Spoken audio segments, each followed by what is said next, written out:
Now available in paperback and e-readers, Spellbound, A Darker Shade of Black. Get your copy today at your favorite online bookseller. The most dangerous person in the black community is a spellbound black woman. And the spellbound black woman is dangerous for two reasons. One, because she deifies white people and she believes that white people are better. And two, because she is the first teacher of culture to her children. And because she is the first teacher of culture to her children, she's pretty much sets the direction for how her family goes.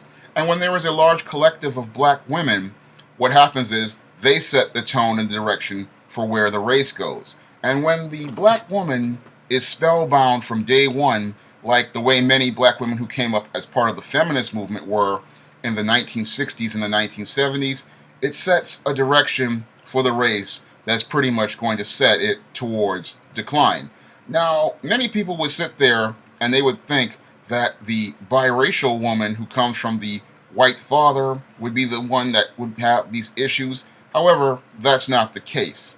And when it comes down to your black woman who comes from the single mother household, she is the most spellbound. And this is one of the points that I explore in my new novel, Spellbound, because a lot of people sit there and they would think a biracial woman who comes from a white father would be the one with the issue of believing white is better, but that's not the case. When it comes down to your biracial woman who grew up in a household with a black mother and a white father, she pretty much has a different viewpoint of what black is because one, her black mother is her first teacher of culture, and in some cases she's going to pretty much present a more balanced picture of black culture, and two, she is living in the house, if she is living in a home with a white man, she is living in the home with a real white person and a real white man, and she's having interactions with real white people. So the white people she's interacting with are giving her a realistic picture of what white people are,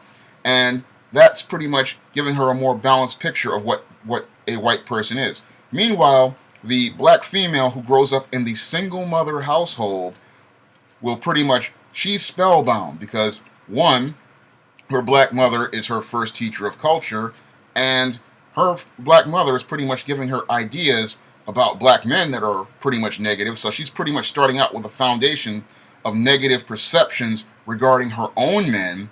And two, your black female from a single mother household is growing up imbibing lots of media without a teacher of culture that is presenting her with balanced ideas about what that is. So when she's sitting there watching movies, watching television, watching soap operas and romance novels, she's getting ideas about white men being reinforced to her. And when she sees her mother at work talking to white men or interacting with white men, she's again getting ideas about white men. And these ideas that she gets are pretty much creating an unrealistic picture of what white men are. And that's why she's pretty much deifying this white man and imagining him to be something that he's not. So in her eyes, she pretty much sees this white man as some sort of Prince Charming, or in other cases, as some sort of God who can go out and meet her needs in any way she believes.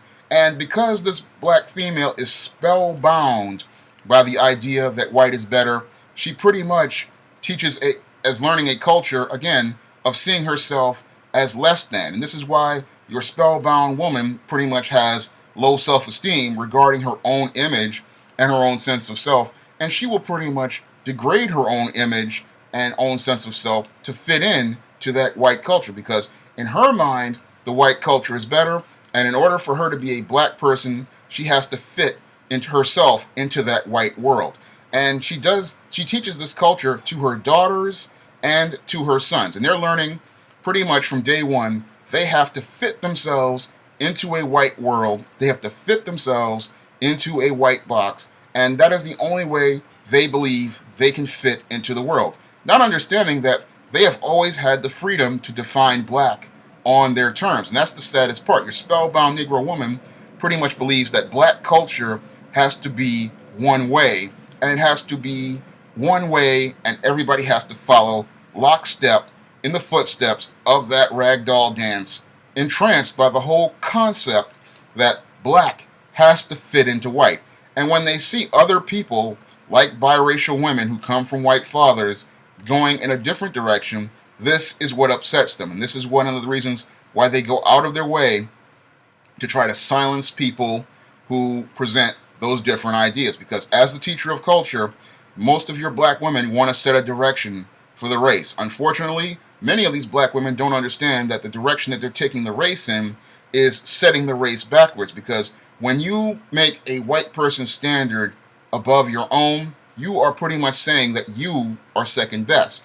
And when you say that you're second best, you are lowering your own value in your own eyes. And when you lower your own value, you're pretty much saying that you are worthless. And this is one of the things that your spellbound black woman does day in and day out to her own race and her own culture. She pretty much lowers its value. And this is something that has been passed down from generation to generation. This is one of the reasons why in the novel Spellbound I said it in 1989. One of the core reasons I said it in 1989 was to show you where this pattern pretty much was getting on it, starting its establishment. Now, it really did get its establishment in the 70s with the feminist movement, but we really didn't see it start to manifest itself until the children of that generation started coming of age in the late 1980s. Now, that's when we started seeing the foundation for a lot of this dysfunction as we see it, because this group of black females were the ones who pretty much were the ones who were spellbound, believing the idea that white is better. And they were the group that were the ones who were the first to start with the perms, with the weaves, believing that they had to make their hair fit within that white standard. And as time grew along, and what happened was they started having children, they started teaching, again, the spellbound culture to their children. Now, these women who came up in 89, they're my age, they're about 43, 44 years old, and their kids are in their 20s. And if you look at the way many of them look, you start to see this spellbound culture starting to really manifest itself, because this is why we see many of your females today, they don't go out here and press their hair or do their hair in ways that don't destroy it. They go out here, and many of them will go out here and try to fry it off with a perm, or they'll try to sew in a weave to make themselves look like a white female.